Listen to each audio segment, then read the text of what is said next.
हिंदी विभाग के हिंदी अध्यापक श्री मुकेश गोकुल सिंह राजपूत द्वारा निर्मित यूट्यूब चैनल में सभी छात्रों को और मेरे हिंदी अध्यापक वृंद को नमस्ते, मंगलमय शुभकामनाएं।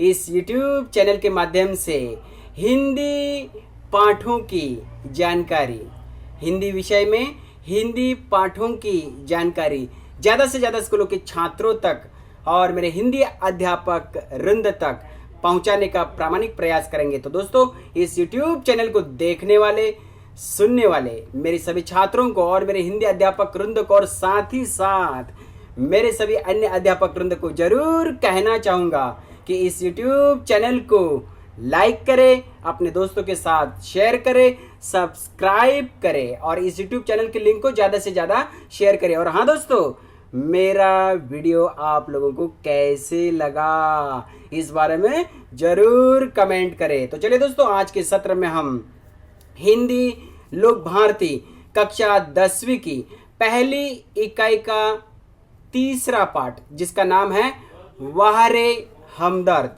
क्या नाम है दोस्तों? वाह रे हमदर्द। इसके बारे में जानकारी प्राप्त करेंगे। इसके लेखक हैं घनश्याम अग्रवाल जी।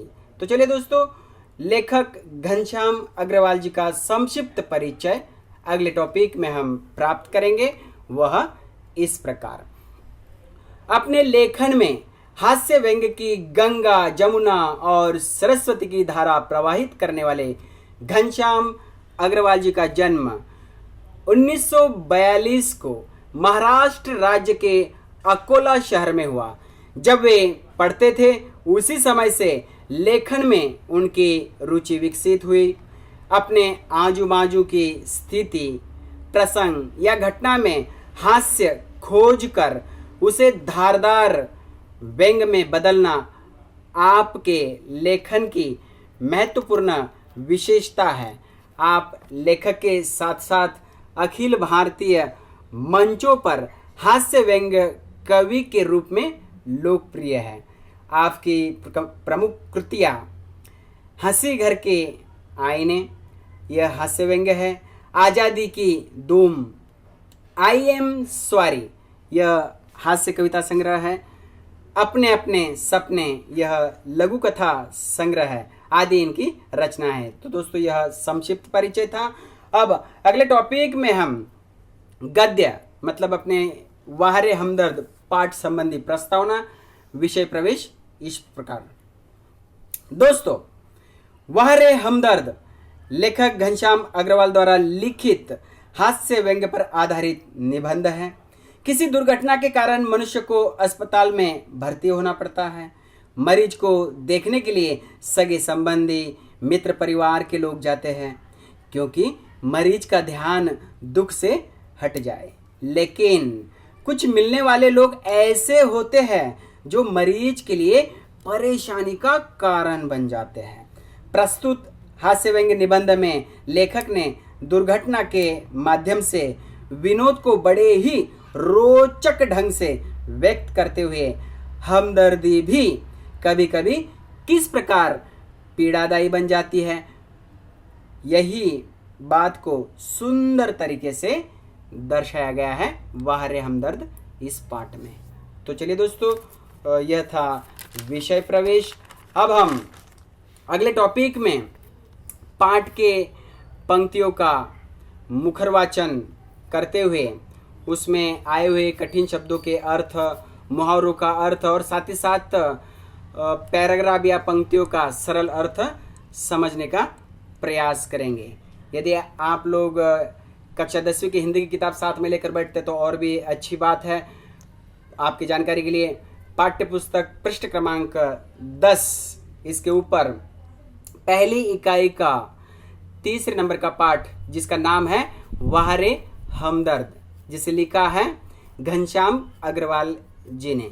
तो चलिए दोस्तों, अब हम इस हास्य व्यंग्य निबंध का शुभारंभ करते हैं।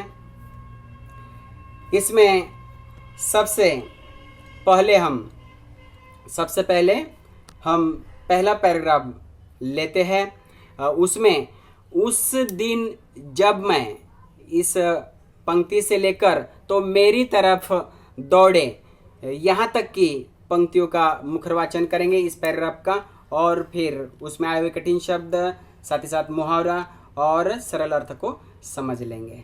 तो चलिए दोस्तों, उस दिन जब मैं पूंजीवादी और समाजवादी अर्थव्यवस्था पर भाषण सुनकर आ रहा था तो सामने से एक कार आ रही थी।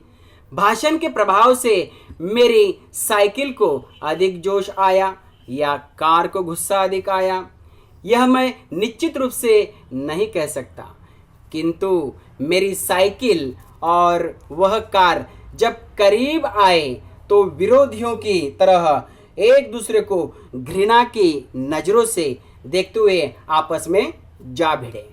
मैंने खामखा पूंजीवाद और समाजवाद के झगड़े में टांग अड़ाई। फलस्वरूप मेरी टांग टूट गई। दुर्घटना के बाद आज भी इंसानियत कायम है, यह सिद्ध करने के लिए कुछ लोग मेरी तरफ दौड़े। तो दोस्तों, इसमें आए हुए कठिन शब्द के अर्थ इस प्रकार: घृणा मतलब तिरस्कार, खामखा मतलब व्यर्थ, करीब मतलब नजदीक, आपस में जा भिड़ना मतलब टकराना, इंसानियत मतलब मानवता धर्म। और हाँ दोस्तों, इस पैराग्राफ में मुहावरा आया है टांग अड़ाना। इसका सरल अर्थ है टांग अड़ाना, इसका सरल अर्थ है बाधा डालना। दोस्तों, बोर्ड के प्रश्न पत्र में सवाल आता है व्याकरण में, मुहावरे का अर्थ बताकर वाक्य में प्रयोग कीजिए। तब हमें मुहावरे के अर्थ के साथ साथ वाक्य में भी प्रयोग करना होता है, इसलिए आप लोगों को समझने के लिए चलिए यहीं पर वाक्य में प्रयोग भी पहले कर लेते हैं। टांग अड़ाना मतलब बाधा डालना। वाक्य प्रयोग इस प्रकार: लेखक ने पूंजीवाद और समाजवाद के झगड़े में टांग अड़ाई। तो चलिए दोस्तों, यह थे कठिन शब्द के अर्थ और मुहावरा, उसका वाक्य प्रयोग। अब प्रस्तुत पैराग्राफ का सरल अर्थ इस प्रकार: प्रस्तुत पैराग्राफ में पूंजीवाद और समाजवादी अर्थव्यवस्था का झगड़ा यह पुराना झगड़ा है। यह हमेशा एक दूसरे का विरोध करते हैं, घृणा करते हैं। यही भाषण के प्रभाव से मानो पूंजीवादी रूपी कार और समाजवादी रूपी साइकिल के जोश में, गुस्से में दोनों करीब मतलब नज़दीक आकर टकरा जाते हैं, आपस में भिड़ जाते हैं, और यह सब विरोधी की तरह घृणा, तिरस्कार का भाव मन में होने के कारण हुआ है। लेकिन खामखा अर्थात व्यर्थ ही उनके झगड़े में लेखक ने टांग अड़ाई है, मतलब बाधा डाली, इसलिए उस टकराव में, दुर्घटना में उनकी टांग टूट गई। लेकिन दोस्तों, आज भी मानवता धर्म अर्थात इंसानियत देखने को मिलती है जब कुछ लोग उनके तरफ दौड़े। इस बात से पता चलता है कि आज भी मानवता धर्म जिंदाबाद है, आज भी मानवता धर्म कायम है। तो चलिए दोस्तों, अगले टॉपिक में हम और दूसरा पैराग्राफ वह इस प्रकार: आँख खुली, इस लाइन से लेकर तो मैं कहाँ हूँ यहाँ तक की लाइन, मतलब यह पैराग्राफ, यहाँ पर मुखरवाचन करेंगे और फिर उसमें आए हुए कठिन शब्द के अर्थ और सरल अर्थ को समझेंगे। तो चलिए दोस्तों, मुखरवाचन इस प्रकार: आँख खुली तो मैंने अपने आप को एक बिस्तर पर पाया। इर्द गिर्द कुछ परिचित अपरिचित चेहरे खड़े थे। आँख खुलते ही उनके चेहरों पर उत्सुकता की लहर दौड़ गई। मैंने कर्राते हुए पूछा, मैं कहाँ हूँ?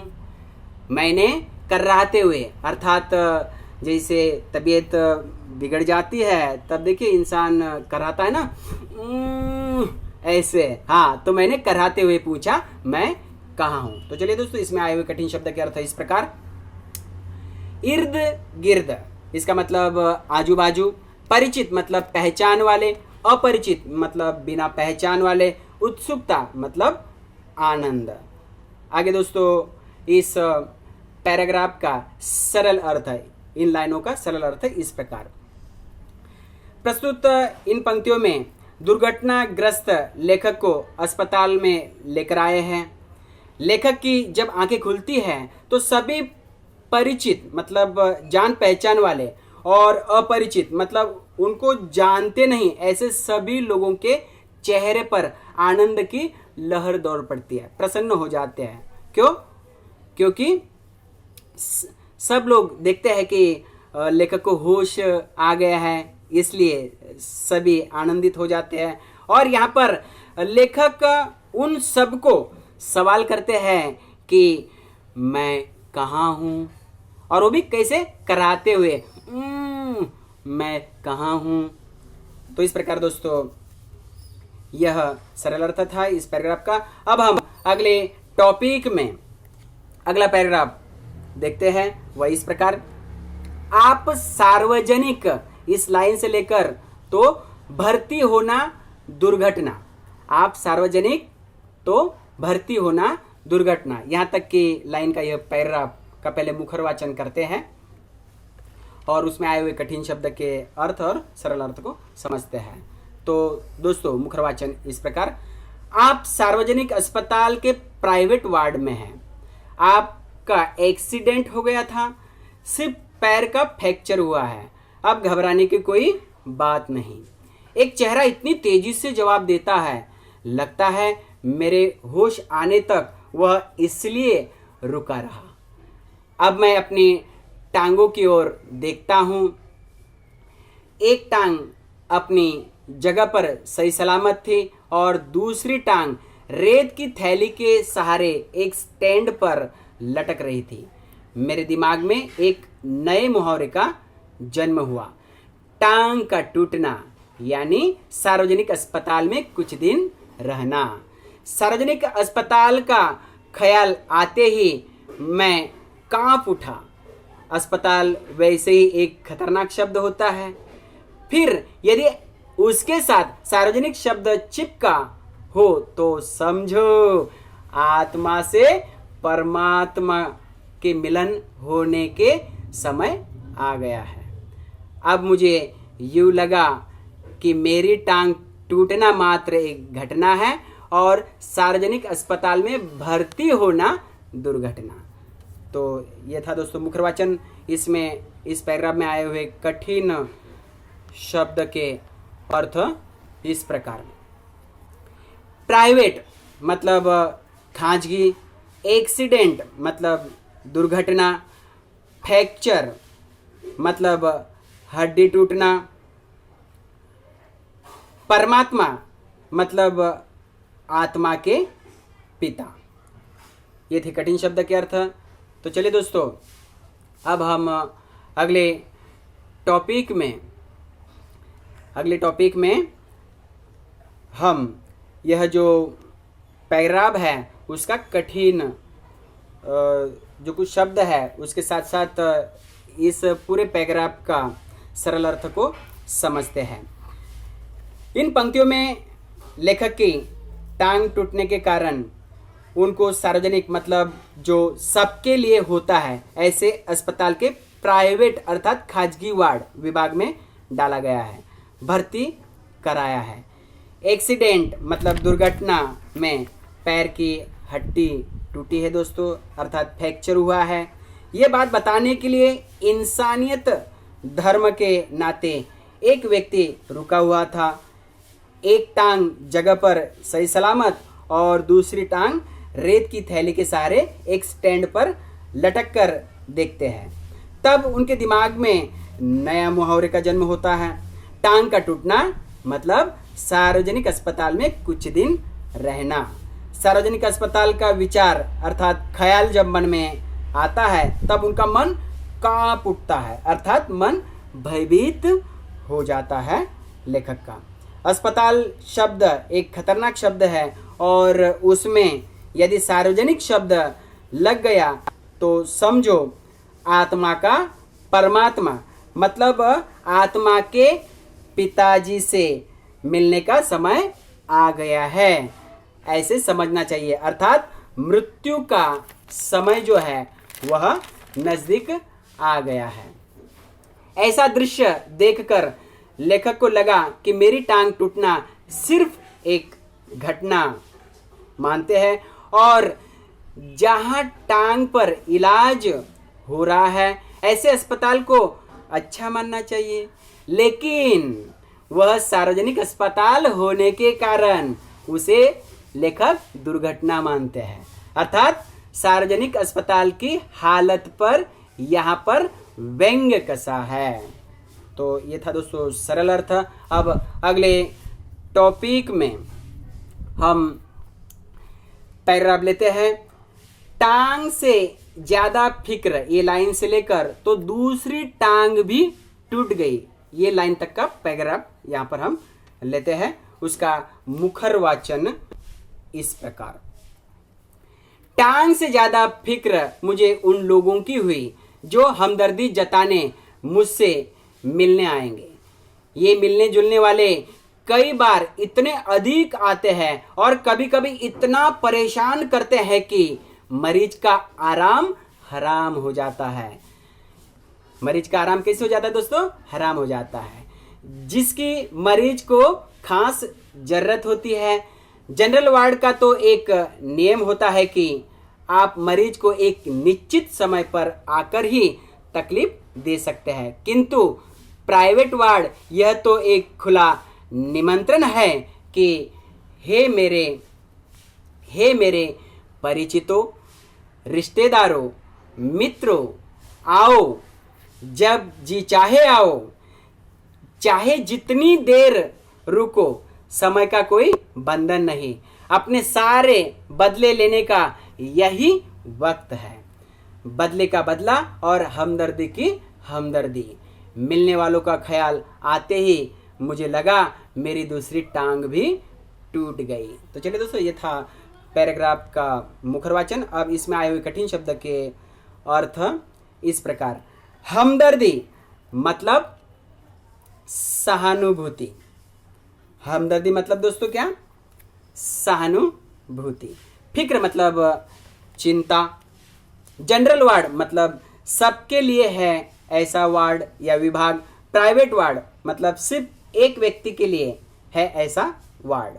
बंधन मतलब नियम। वक्त मतलब समय। ख्याल मतलब विचार। तो ये थे कठिन शब्द के अर्थ। अब हम प्रस्तुत जो पैराग्राफ हमने पढ़ा था उसका सरल अर्थ इस प्रकार। प्रस्तुत पैराग्राफ में जिनकी टांग टूटी है ऐसे लेखक बहुत ही चिंतित है इस बात से कि जो लोग हमदर्दी अर्थात सहानुभूति दिखाने के लिए मुझे मिलने आएंगे, कभी कभी तो मिलने जुलने वाले इतने लोग आ जाते हैं कि उनके कारण लेखक का मतलब मरीज का आराम हराम हो जाएगा। और हाँ दोस्तों, मरीज के लिए तो आराम की ही जरूरत होती है। और दूसरी चिंता, जनरल वार्ड में तो एक ही समय निश्चित होता है। जनरल वार्ड में एक समय निश्चित होता है कि देखने वाले आते हैं, लेकिन प्राइवेट मतलब खाजगी स्पेशल वार्ड में होने के कारण मेरे सभी परिचित, रिश्तेदार, मित्र सभी कभी भी आएंगे, कितने भी समय रुकेंगे, कोई बंधन नहीं होगा। मानो सारे बदले लेने का यही उचित समय है ऐसा सबको लगेगा और साथ ही साथ बदले का बदला भी हो जाएगा और हमदर्दी की हमदर्दी भी हो जाएगी, अर्थात सहानुभूति भी हो जाएगी। ऐसे मिलने वाले लोग आएंगे। यह विचार ख्याल जब लेखक के मन में आता है तब उनको लगता है जैसे मेरी दूसरी टांग भी टूट गई है, अर्थात टांग टूटने से ज़्यादा हमदर्दी सहानुभूति दिखाने वाले लोगों की चिंता यहाँ पर लेखक को है, मरीज को है दोस्तों। तो चलिए दोस्तों, यह था सरल अर्थ। अब अगले टॉपिक में हम अगला पैराग्राफ लेते हैं जिसमें लाइनिंग है, मुझसे मिलने से लेकर तो वक्त सब पर आता है। यहाँ तक की लाइन का यह पैराग्राफ है। तो चलिए पहले इसका मुखरवाचन करते हैं वह इस प्रकार। मुझसे मिलने के लिए सबसे पहले वे लोग आए जिनकी टांग या कुछ और टूटने पर मैं कभी उनसे मिलने गया था। मानो वे इसी दिन का इंतजार कर रहे थे कि कब मेरी टांग टूटे और कब वे अपना एहसान चुकाए। इनकी हमदर्दी में यह बात खास छिपी रहती है कि देख बेटा वक्त सब पर आता है ना। हाँ, तो इस प्रकार दोस्तों यह पैराग्राफ था। अब इसमें आए हुए कठिन शब्द के अर्थ इस प्रकार। इंतजार मतलब प्रतीक्षा, एहसान मतलब उपकार, हमदर्दी मतलब सहानुभूति और वक्त मतलब समय। तो चलिए दोस्तों, अब पैराग्राफ का सरल अर्थ इस प्रकार। प्रस्तुत पंक्तियों में पैराग्राफ में लेखक कहते हैं कि जब कभी उनके किसी मित्र या रिश्तेदार की टांग टूटने से या किसी कारणवश अस्पताल में भर्ती हुए थे और लेखक उनको देखने गए थे, ऐसे लोग मानो इस घड़ी की प्रतीक्षा अर्थात इंतजार कर रहे थे कि कब लेखक की टांग टूटेगी और कब वे अपना एहसान अर्थात कृतज्ञता उपकार चुकाने के लिए जाए। और हाँ दोस्तों, इनकी यह हमदर्दी की खास बात यह होती है कि जब हमारी टांग टूटी थी तब तो हम लोगों को देखने के लिए आया था ना। हाँ, लेकिन बेटा समय बड़ा बलवान होता है। ऐसा वक्त अर्थात समय जो हमारे ऊपर आया था, देख बेटा अब वही समय तेरे ऊपर भी आया है। अर्थात बदले की भावना वाली हमदर्दी दिखाने के लिए लोग अक्सर आते हैं दोस्तों। यही बात लेखक ने यहाँ पर कही है। तो चलिए दोस्तों, यह था सरल अर्थ। अब अगले टॉपिक में हम और एक पैराग्राफ लेते हैं जिसमें दर्द के मारे इस लाइन से लेकर तो कहिए अब दर्द कैसा है, यहाँ तक की लाइन का यह पैराग्राफ है।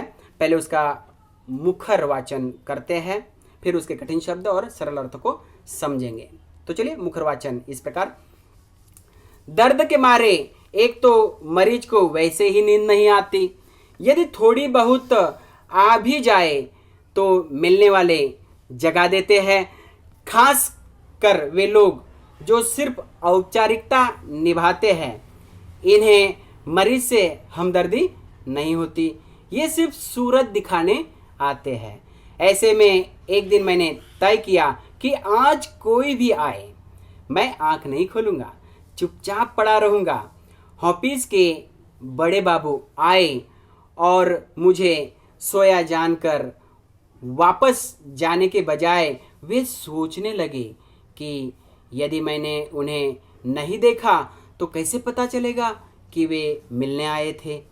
अतः उन्होंने मुझे धीरे धीरे हिलाना शुरू किया।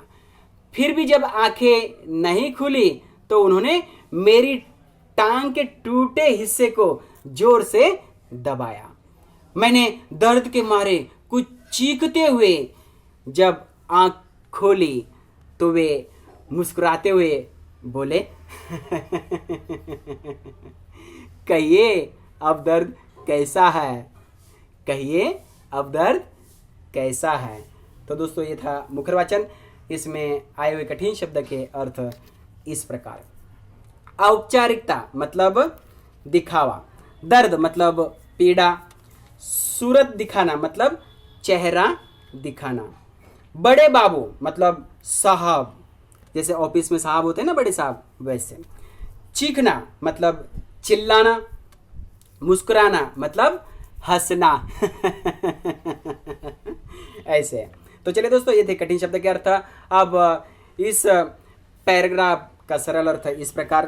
प्रस्तुत पंक्तियों में पैराग्राफ में लेखक को टांग टूटने की पीड़ा से, दर्द से कई दिन तक नींद नहीं आई और थोड़ी बहुत नींद आ भी जाती थी तो कुछ औपचारिकता मतलब दिखावा दिखाने के लिए लोग जगा देते थे।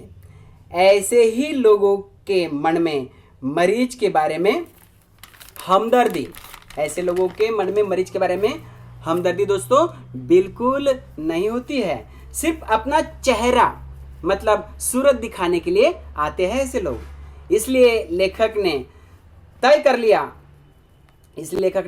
अब तय कर लिया है कि अब कोई भी आएगा तो मैं आंख नहीं खोलूंगा, चुपचाप शांत पड़ा रहूंगा। ऐसे में उनके ऑफिस के बड़े बाबू अर्थात बड़े साहब आ जाते हैं, लेकिन लेखक को सोते हुए देखकर बड़े बाबू सोचते हैं कि मैं उनको देखने के लिए आया था। इस बात का पता चलने के लिए धीरे धीरे लेखक को वे क्या करते हैं, हिलाना शुरू करते हैं। फिर भी आंखें नहीं खुलती तो ये महाशय लेखक की टूटी हुई टांग के हिस्से को ही दबा देते हैं, जिसके कारण आंख न खोलने वाले, शांत पड़े रहने के इरादे वाले लेखक अर्थात मरीज दर्द के मारे चीखते हैं, मतलब चिल्लाते हैं। और जब लेखक की आंख खुलती है तब औपचारिकता दिखाने वाले, अपनी सूरत दिखाने वाले बड़े बाबू मुस्कुराते हुए अर्थात हंसते हुए कहते हैं, अब दर्द कैसा है, पीड़ा कैसी है। अर्थात मरीज के दर्द को दूर करने की बात तो छोड़ दो, लेकिन अपनी औपचारिकता दिखाने के लिए, सिर्फ चेहरा दिखाने के लिए मरीज को ही दर्द देते हुए और ऊपर से हंसते हैं, और हंसते हुए मरीज को ही सवाल करते हैं कि अब दर्द कैसा है। ऐसे भी लोग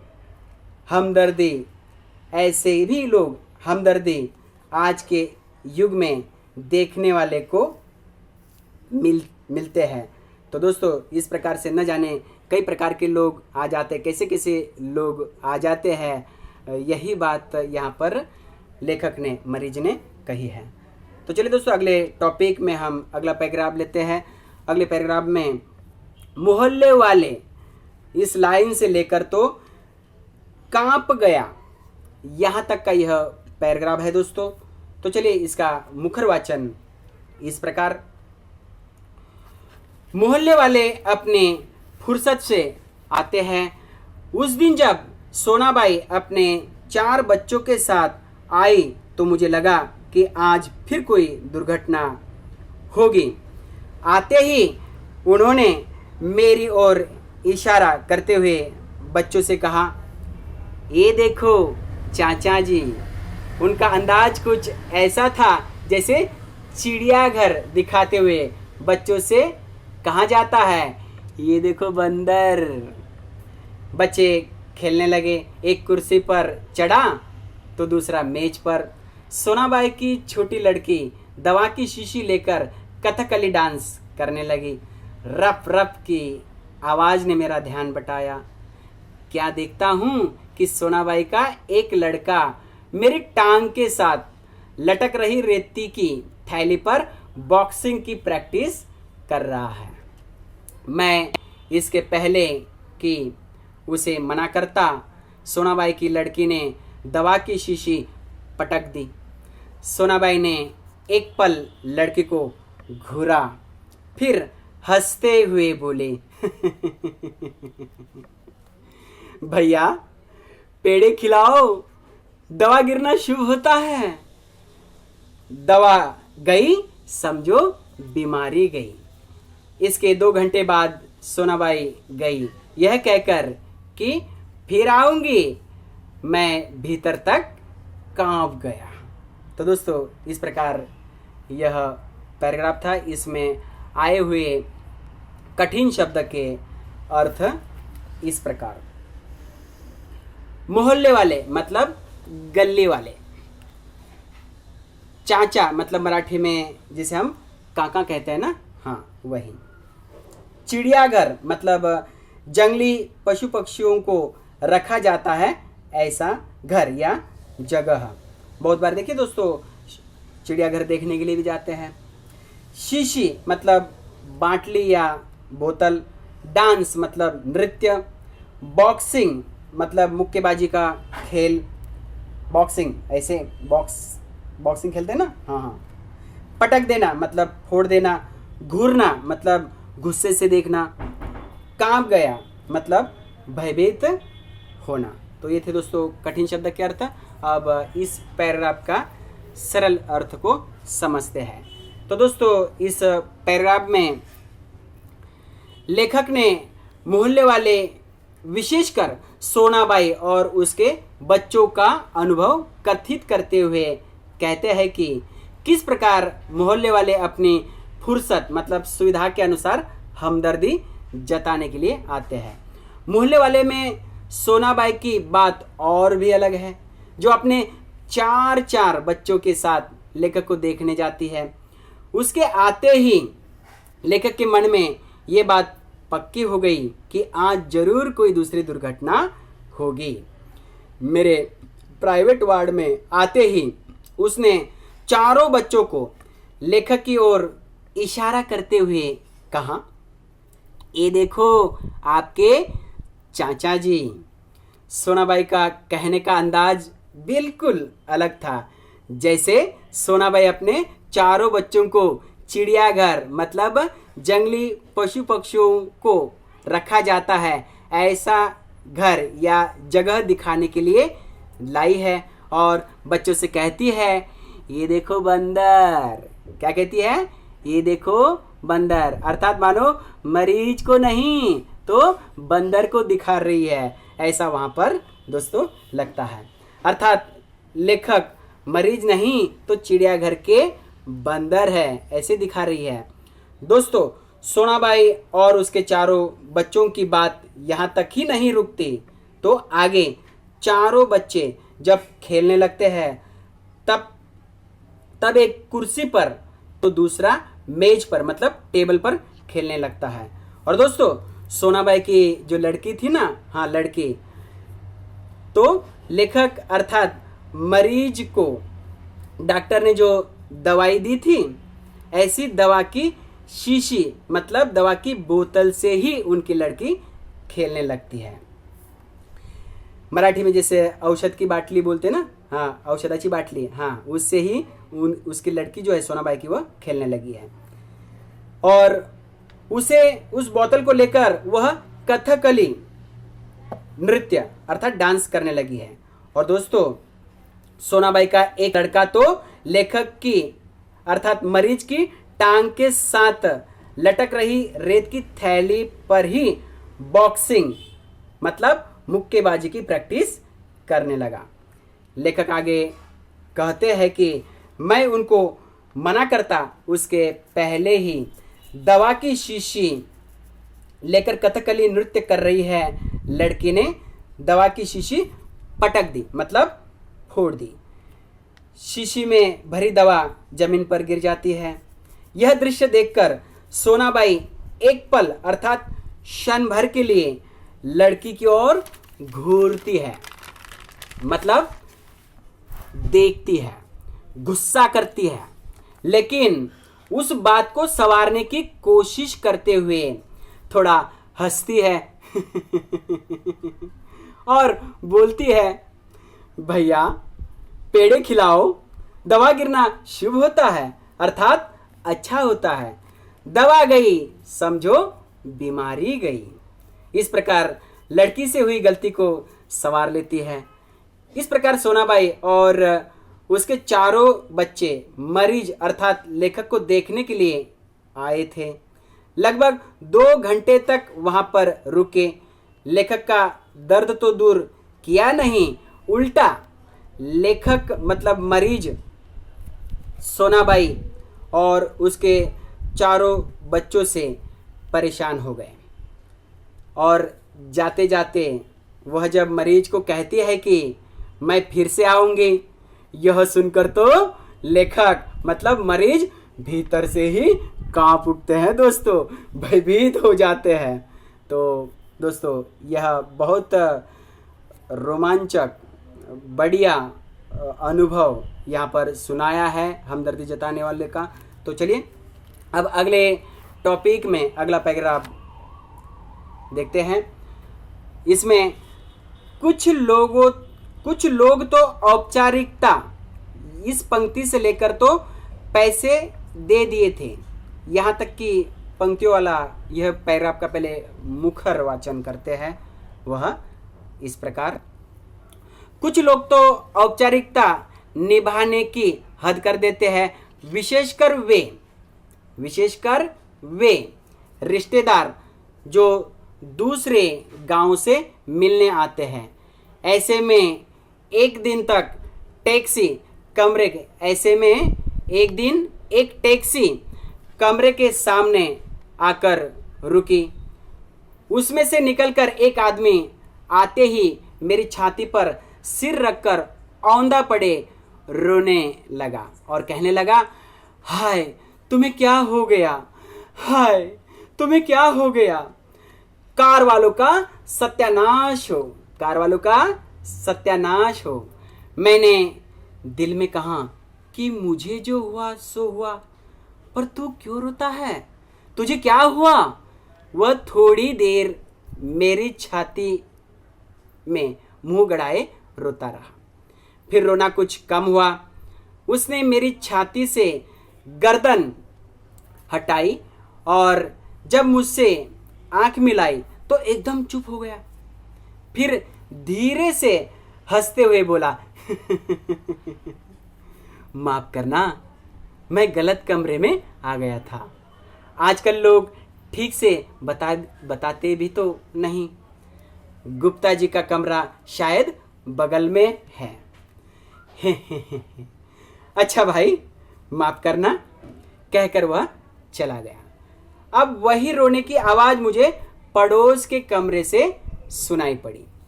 मुझे उस आदमी से अधिक गुस्सा अपनी पत्नी पर आया, क्योंकि इस प्रकार रोता देख पत्नी ने उसे मेरा रिश्तेदार या करीबी मित्र समझकर टैक्सी वाले को पैसे दे दिए थे। तो दोस्तों, यह था यह पैराग्राफ। अब इस पैराग्राफ में आए हुए कठिन शब्द के अर्थ इस प्रकार। औपचारिकता मतलब दिखावा, रिश्तेदार मतलब सगे संबंधी, कमरा मतलब खोली या रूम, औंधा मतलब उल्टा, दिल मतलब हृदय, मुंह गड़ाना मतलब मुंह या फिर मुख फंसाना, गर्दन मतलब मराठी में जिसे मान कहते हैं ना, हाँ ये दोस्तों ये, हाँ इधर गला है और ये मान का हिस्सा, बगल में मतलब बाजू में, पड़ोस मतलब घर के बाजू में रहने वाले, करीबी मतलब नज़दीकी। तो दोस्तों, ये थे कठिन शब्द के अर्थ। अब इस पैराग्राफ का सरल अर्थ इस प्रकार। प्रस्तुत पैराग्राफ में औपचारिकता निभाने की हद करने वाले रिश्तेदार या दूर गांव के लोगों का अनुभव कथित करते हुए मरीज मतलब लेखक कहते हैं कि ऐसे ही एक रिश्तेदार दूर से आए थे, लेकिन वे उनके रिश्तेदार नहीं तो उनके पड़ोस के वार्ड के गुप्ता जी जो है ना, हाँ उनको मिलने के लिए आए थे, उनको देखने के लिए आए थे, लेकिन वे गलती से लेखक के कमरे में चले आते हैं और लेखक के छाती पर ही सिर रखकर औंधा मतलब उल्टा पड़कर रोने लगता है। साथ ही साथ दोस्तों, रोता ही नहीं है तो कार वाले का सत्यानाश हो जाए, ऐसा कहने लगता है। मरीज अर्थात लेखक का दिल, हृदय कहता है, उनसे ही खुद से मतलब उनका दिल हृदय कहता है, मुझे जो हुआ सो हुआ, पर रिश्तेदार क्यों रो रहा है? यह बात समझ में नहीं आई। रिश्तेदार का रोना कम होने के बाद जैसे ही गर्दन उठाता है तो एकदम चुप हो जाता है, क्योंकि रिश्तेदार वह व्यक्ति लेखक को नहीं तो दूसरे मरीज जिनका नाम गुप्ता जी था उनको मिलने के लिए आया था, और गुप्ता जी लेखक के बाजू वाले पड़ोस वाले कमरे में ही एडमिट थे। दोस्तों, माफी मांगते हुए वह गुप्ता जी के कमरे में चला जाता है। फिर से वह रोने लगता है। इतना ही नहीं तो उसने टैक्सी वाले को किराया भी नहीं दिया था। उसका किराया लेखक की पत्नी ने करीबी रिश्तेदार समझकर, मतलब नज़दीक वाले रिश्तेदार होंगे यह मेरे पति के, ऐसा समझकर उनकी बीवी जो है वो टैक्सी वाले का किराया दे देती है। इस बात पर लेखक अर्थात मरीज उनके पत्नी पर बहुत गुस्सा होते हैं। तो दोस्तों, इस प्रकार कुछ लोगों से हमदर्दी तो मिलती नहीं, उल्टा ज़्यादा परेशान हो जाते हैं। यही बात यहाँ पर लेखक कहना चाहते हैं। तो चलिए दोस्तों, अगले टॉपिक में हम अगला पैराग्राफ देखते हैं। अगले पैराग्राफ में हमदर्दी जताने वालों में वे लोग, यहाँ से लेकर तो से विदा किया, यहाँ तक की पंक्तियों का पैराग्राफ का पहले मुखरवाचन करते हैं दोस्तों। तो चलिए, मुखरवाचन इस प्रकार। हमदर्दी जताने वालों में वे लोग जरूर आएंगे जिनकी हम सूरत भी नहीं देखना चाहते हैं। हमारे शहर में एक कवि है श्री लक्कानंद। उनकी बेतुकी कविताओं से सारा शहर परेशान है। मैं अक्सर उन्हें दूर से देखते ही भाग खड़ा होता हूँ। जानता हूँ जब भी मिलेंगे 10-20 कविताएं पिलाए बिना नहीं छोड़ेंगे। एक दिन बगल में झोला दबाए आ पहुँचे। आते ही कहने लगे, मैं तो पिछले 4-5 दिनों से कवि सम्मेलनों में अति व्यस्त था। सच कहता हूँ, कसम से मैं आपके बारे में ही सोचता रहा।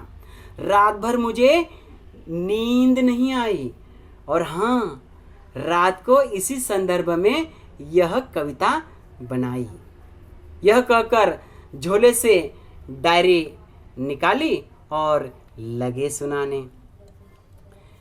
असम की राजधानी है शिलांग, असम की राजधानी है शिलांग।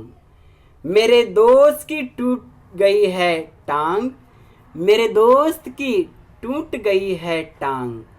मोटर वाले तेरी ही साइड थी रॉन्ग, मोटर वाले तेरी ही साइड थी रॉन्ग।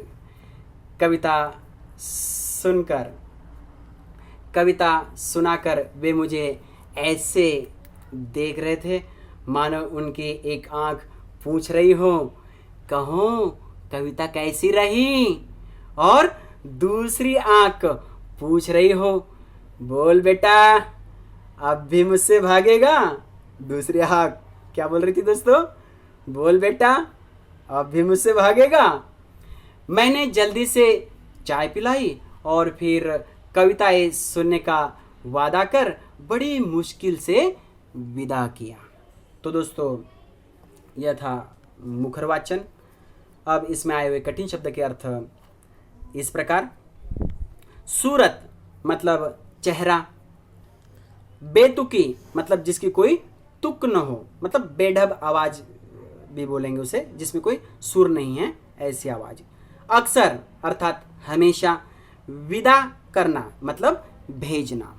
तो चलिए दोस्तों, ये थे कठिन शब्द। अब इस पैराग्राफ का सरल अर्थ इस प्रकार। प्रस्तुत पैराग्राफ में लेखक मतलब मरीज ऐसे हमदर्दी का अनुभव सुनाते हैं जिसका चेहरा भी देखना वे पसंद नहीं करते थे। ऐसे कवि श्री लक्कानंद, जिनके कविता में लय, ताल, सुर कुछ भी नहीं था। मतलब बेतुकी कविता से लेखक हमेशा परेशान थे, हमेशा उनसे नजरें बचाते हुए भाग खड़े होते थे। लेकिन लेखक की टांग टूटने की वजह से वे अस्पताल में है। इससे अच्छा मौका तो कभी मिलेगा नहीं कविता पिलाने का। यह सोचकर श्री लक्कानंद जी लेखक मतलब मरीज के पास आ जाते हैं। हमदर्दी जताने लगते हैं कि मैं पिछले 4-5 दिनों से कवि सम्मेलन में व्यस्त था मेरे दोस्त, इसलिए आ नहीं पाया। लेकिन सच कहता हूँ, आपकी कसम खाता हूँ, आपके बारे में ही सोचता रहा। मुझे रात भर नींद तक नहीं आई और इसलिए रात को इस संदर्भ में मैंने कविता बनाई। अपनी कविता की डायरी निकालकर सुनाने लगे। असम की राजधानी है शिलांग, मेरे दोस्त की टूट गई है टांग, मोटर वाले तेरी ही साइड थी रॉन्ग। इस प्रकार में कविता सुनाते हैं। कविता सुनाकर कवि श्री लपकानंद लेखक को ऐसे देख रहे थे जैसे कि उनकी एक आंख जो है वह कह रही हो कि कहो कविता कैसे रही दोस्त, कहो मेरी कविता कैसे रही। और श्री लपकानंद जी की दूसरी आंख पूछ रही है,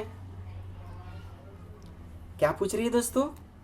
बोल बेटा, अब भी मुझसे भागेगा? लेकिन लेखक फिर से उनको जल्दी चाय पिलाकर बाद में कविता सुनेंगे ऐसा कहकर कवि को विदा कर देते हैं, मतलब भेज देते हैं दोस्तों। तो दोस्तों इस प्रकार से यहाँ पर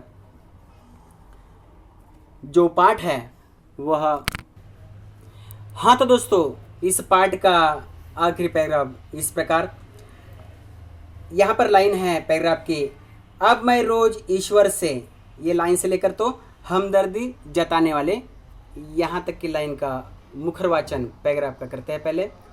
वह इस प्रकार, अब मैं रोज ईश्वर से प्रार्थना करता हूँ कि हे ईश्वर, अगर तुझे मेरी दूसरी टांग भी तोड़नी हो तो जरूर तोड़, मगर कृपा कर उस जगह तोड़ना जहाँ मेरा कोई भी परिचित न हो, क्योंकि बड़े बेदर्द होते हैं ये हमदर्दी जताने वाले।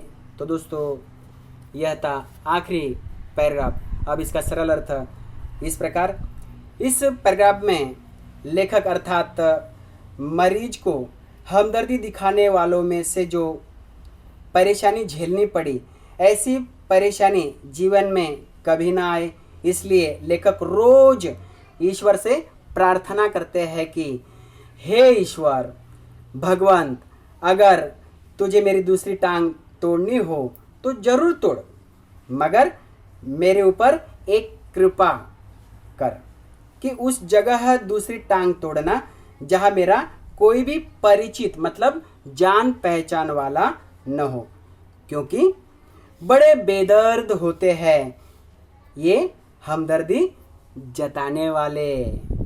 वाह रे हमदर्द, वाह रे हमदर्द, वाह रे हमदर्द। इस प्रकार से यह पाठ जो है दोस्तों यहाँ पर संपन्न होता है। हिंदी लोक भारती कक्षा 10वीं के पहली इकाई का 3 नंबर का पाठ वाह रे हमदर्द, जिसे घनश्याम जी अग्रवाल ने लिखा हुआ है, वह यहाँ पर संपन्न होता है। मुझे उम्मीद है दोस्तों आप सभी छात्रों को यह पाठ समझ में आया होगा। यह पाठ आप लोगों को और भी अच्छे ढंग से समझना है तो इस वीडियो को बार बार देखिए, सुनिए। इस वीडियो में आए हुए कठिन शब्द के अर्थ, मुहावरा और उसका जो वाक्य प्रयोग किया है मैंने, हाँ उसे अपने कॉपी में नोटबुक में नोट डाउन कर लीजिए। तो चलिए दोस्तों फिर से मिलते हैं अगले वीडियो में, तब तक अपना ख्याल रखिए। जाते जाते फिर से एक बार सभी छात्रों को और मेरे हिंदी अध्यापक वृंद को कहना चाहूँगा कि इस YouTube चैनल को लाइक करें, अपने दोस्तों के साथ शेयर करें, सब्सक्राइब करें और इस YouTube चैनल की लिंक को ज़्यादा से ज़्यादा शेयर करें। फिर से जाते जाते सभी मेरे छात्रों को और मेरे हिंदी अध्यापक वृंद को और अन्य सभी अध्यापक वृंद को नमस्ते, मंगलमय शुभकामनाएं।